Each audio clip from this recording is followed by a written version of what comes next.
제가 지난주에 하나님께 우리가 한 걸음 다가가면 하나님도 우리에게 한 걸음 다가오신다, 이렇게 말씀을 드렸어요. 우리가 교회에서 은혜를 받고 내가 하나님이 기뻐하시는 일을 해야지 하고 다짐을 하고 용기를 내서 행동을 합니다. 그러면 모든 일이 다 잘 되던가요? 내가 계획했던 대로 순조롭게 일이 진행되던가요?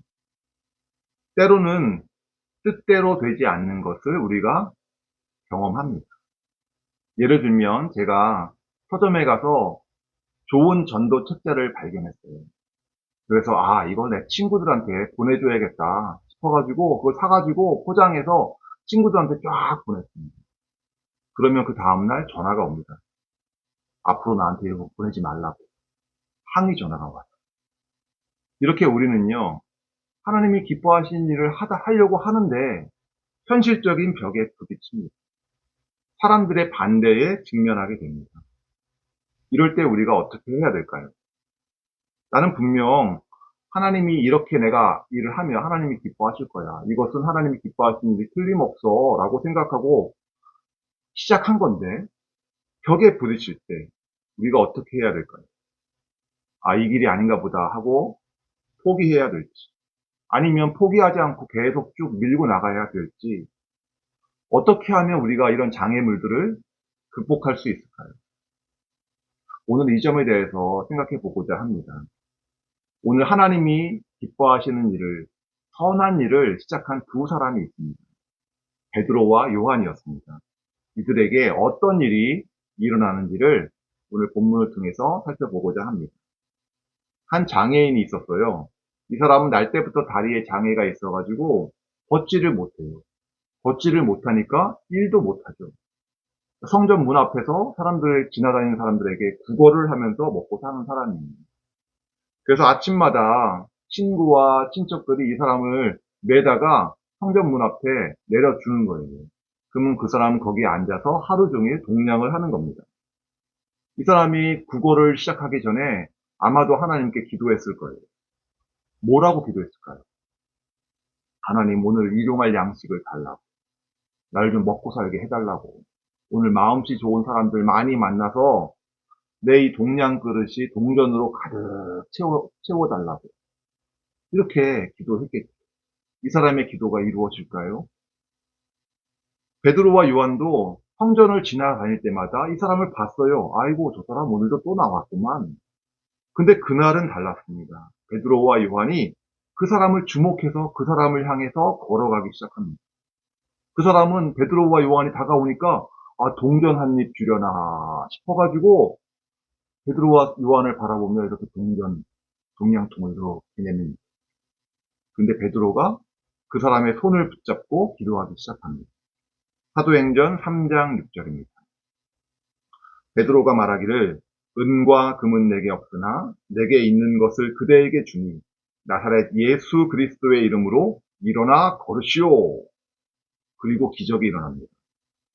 40평생 장애로 살아왔던 사람이 자신의 힘으로 일어나서 펄쩍펄쩍 뛰어다니며 하나님을 찬양하기 시작했습니다. 이 사람은 단지 오늘 동양 좀 많이 받았으며 그걸 원했어요. 하지만 하나님은 이 사람이 기대했던 것 그 이상을 주시는 분이었습니다.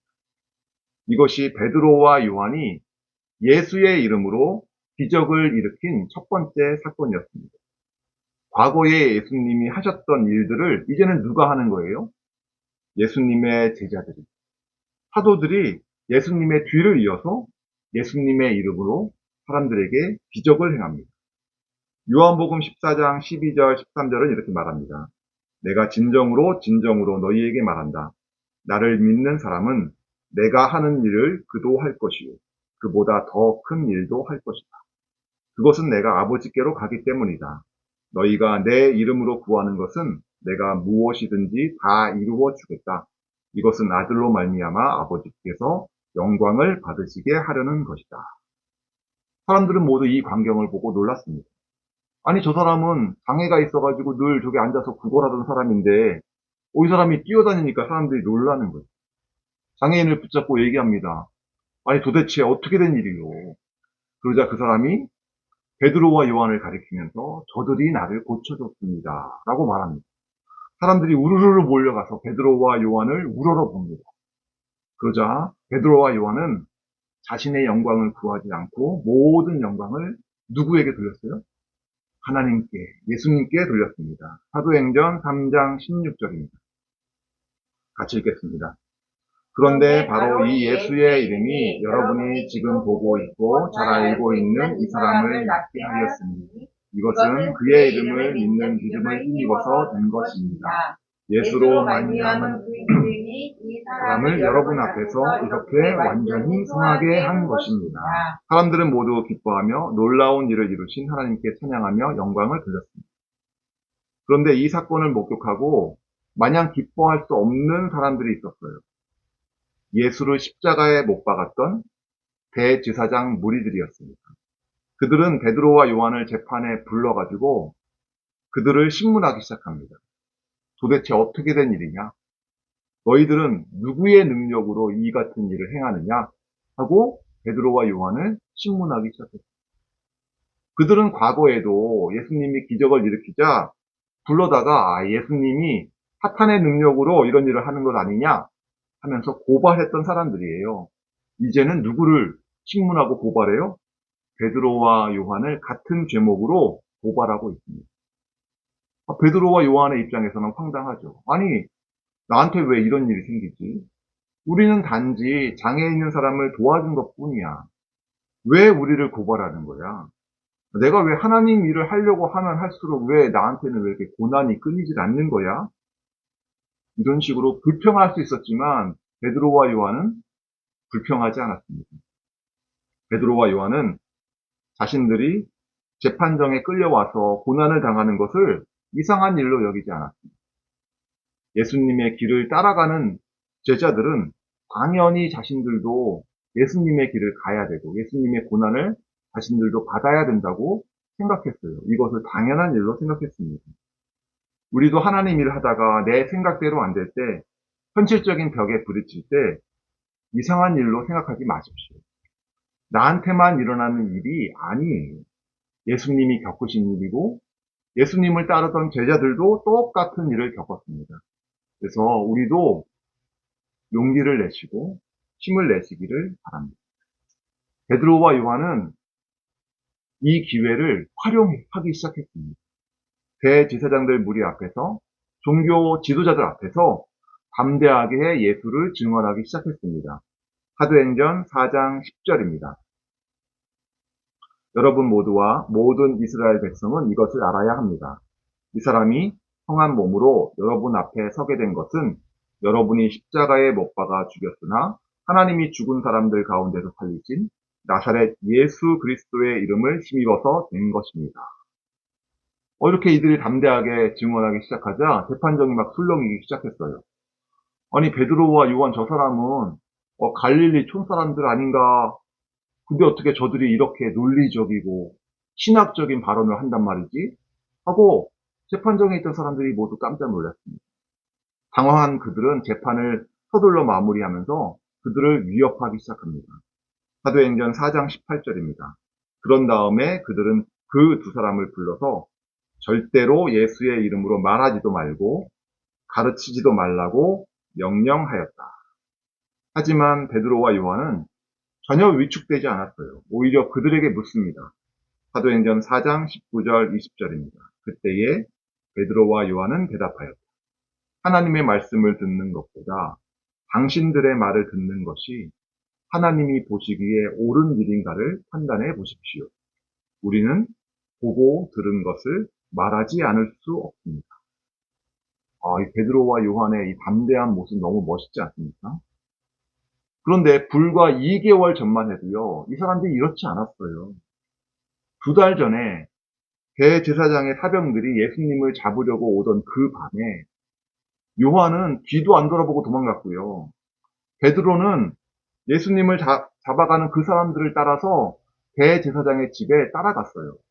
근데 그 집 하인들이 베드로를 향해서 당신도 예수하고 한패 아니냐고 추궁하니까 어떻게 반응했어요?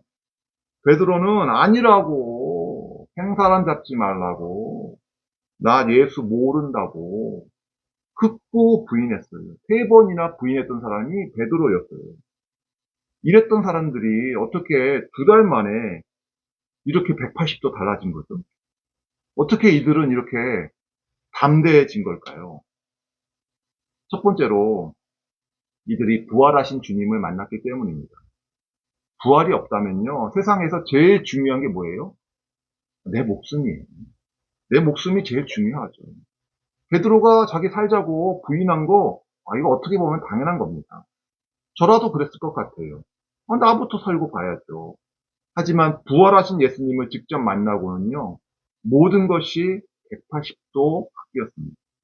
이제는 더 이상 죽음이라는 사탄의 무기가 더 이상 베드로에게, 요한에게, 우리에게 통하지 않습니다. 두 번째는요, 성령님은 항상 예수님을 증언합니다. 그래서 성령 충만한 사람들은요, 예수님을 증언하는 거예요. 오늘 베드로와 요한을 보시면요, 계속 누구 얘기해요? 예수님 얘기하는 거예요. 베드로와 요한을 비롯한 모든 예수님의 제자들은 예수님을 증언하는 것을 멈추지 않았습니다. 우리들도 말과 행동을 통해서 늘 예수님을 증언해야 됩니다. 하나님의 영광을 위해서 살아야 됩니다. 세 번째로 그들에게는요, 성령님이 주시는 평안함이 있었어요. 상대방이 어떤 위협을 가해도 성령님이 주시는 평안을 빼앗지 못합니다. 상대방의 위협에 우리의 마음이 동요되지가 않습니다. 성령님이 주시는 이 평안함은요, 겉으로 드러날 때는요, 담대한 모습으로 드러납니다. 성령님이 주시는 평안함을 누리고 있는 우리들을 보고 사람들이 놀랍니다. 아니, 저 사람은 어떻게 이런 상황에서도 저렇게 평안할 수 있지? 어떻게 저렇게 담대할 수 있지? 그 비결이 뭐예요? 성령님이 주시는 내적 평안함입니다. 제가 이렇게 세 가지를 말씀드렸어요. 부활하신 주님을 만났기 때문이다. 성령이 예수님을 증언하게 하신다. 성령님이 주시는 내적 평안함이 담대함으로 드러난다. 거기에 저는 한 가지를 더 추가하고 싶습니다. 그것은요, 기도의 동역자들이 있었다라는 점입니다. 베드로와 요한이 재판정에 섰을 때 그들을 위해서 간절히 기도하는 사람들이 있었습니다. 그 후에도요, 베드로는요, 여러 번 재판정에 끌려가고요, 또 감옥에 갇히기도 합니다. 그럴 때마다 그를 위해서 기도하는 사람들이 있었습니다. 사도행전 12장 5절. 이렇게 되어서 베드로가 감옥에 갇히고 교회는 그를 위하여 하나님께 간절히 기도하였다. 성령님은요, 우리가, 교회가 한 마음으로 기도하게 하십니다. 베드로의 일이 남의 일이 아니잖아요. 예수 그리스도 안에서 우리가 한 몸을 이뤘잖아요. 그렇기 때문에 우리가 한 마음으로 기도하게 하십니다. 우리들에게도 이렇게 기도의 동역자들이 있었으면 좋겠습니다. 혼자가 아니라 함께 사역하는 것이 중요합니다. 함께 갈 때에 우리가 한계에 부딪혀도 장애물을 만나도 용기를 얻고 그 장애를 뛰어넘어서 우리가 지속적으로 하나님의 일을 계속할 수가 있습니다. 신앙생활은 혼자 하는 게 아니고요. 함께 가는 길입니다. 그래서 교회에 소속된 것이 뭐 거추장스러운 일이 아니에요. 함께 모여서 예배하고 함께 모여서 기도하는 것이 이게 무가치한 일이 아닙니다. 우리는 교회에 소속되어서 또 한 몸을 이루고 또 한 가족이 되어서 함께 하나님의 일을 이루어 가야 됩니다. 저도 이 자리에서 기도를 여러분들께 부탁드리고 싶습니다. 제가 노인복지센터, 노인주의아간보호센터, 요양원에서 예배를 인도하고 있는데요. 작년까지만 해도 코로나가 유행하면 예배를 중단하고 뭐 이런 일이 여러 번 반복됐어요. 그럴 때마다 실망이 많이 됐어요. 근데 감사하게도 올해는 이제 그런 일이 없어요. 그리고 올해에는 예배하는 곳이 점점점 많이 늘어나서 지금은 일주일에 7군데 가서 예배를 드리고 있습니다. 그만큼 제가 섬기는 분들이 양쪽으로는 엄청 늘어났습니다. 근데 아쉬운 부분이 뭐냐면요. 제가 예배에 참석하는 그 어르신들을 속속들이 잘 모른다는 거예요. 그분들의 상황을 잘 모른다는 거예요. 그러면서 예배를 인도하고 있다는 점이 저는 참 아쉽습니다. 물론 제게 한계가 있습니다. 제가 일주일에 한 번 가서 한 시간 남짓 그들과 함께 시간을 보내는 거거든요. 그래서 그분들과 깊은 교제를 할 수 없다는 것이 참 마음이 아쉬워요. 이 부분은 정말 저 혼자 할 수는 없고요. 각 센터의 원장님들, 그 센터에서 섬기시는 여러 선생님들과 함께 동역을 해야지 가능한 일이라고 생각을 합니다. 그래서 올해 하반기에는 원장님들 그리고 선생님들과 함께 좀 더 동역하면서 어르신들을 좀 더 자세히 들여다보고 그분들의 삶을 잘 알아가면서 함께 예배하기를 원합니다. 그래서 이 부분을 위해서 기도해 주시기를 부탁드립니다. 이렇게 제가 기도 제목을 나누고 기도를 부탁하고 서로서로가 이렇게 기도를 부탁하는 것이요. 상대방에게 무슨 부담을 주려고 하는 것이 아니에요. 내 사역으로 내가 하는 일에 동참을 유도하는 거예요. 하나님의 일에 함께 동참하는 거예요. 기도함으로써 함께 그 일을 동참하고요. 이를 통해서 하나님의 일하심을 함께 경험하게 되고요. 또 함께 기뻐하게 될 겁니다. 오늘 베드로와 요한의 사례를 우리가 살펴보았습니다. 하나님의 일을 우리가 할 때에 오히려 고난이 찾아오기도 한다는 거예요. 이게 이상한 일이 아닙니다. 그리고 교회는 한 마음으로 그들을 위해서 기도했다는 것을 우리가 알 수 있습니다. 오늘 말씀을 정리하겠습니다. 서로 기도를 부탁하며 함께 동역하시기를 바랍니다. 혼자가 아니라 함께 하는 거예요. 교회와 함께하고 또 구역과 함께 기도하시기를 바랍니다. 하나님이 하시는 놀라운 일들을 우리는 함께 경험하며 함께 기뻐할 것입니다. 네, 기도하시겠습니다. 하나님, 오늘 우리가 베드로와 요한을 통해서 하시는 놀라운 일들을 우리가 살펴보았습니다. 하지만 하나님, 그들이 하나님 일하는 가운데에서도 고난이 찾아온다는 것을 우리가 알았습니다. 우리들이 각자의 자리에서 하나님이 기뻐하시는 일들을 계속적으로 하기를 원합니다. 어려움이 있고 장애가 있더라도 이 일을 잘 극복하고 하나님의 일을 계속하기를 원합니다. 우리를 성령으로 충만하게 하여 주시고 우리에게 기도의 동역자들을 붙여 주셔서 혼자가 아니라 함께 이 일들을 잘 감당하기를 원합니다. 우리가 잘 인내하여서 승리하기를 원하오니 주여 우리를 도와 주시옵소서. 감사드리며 예수님의 이름으로 기도했습니다. 아멘.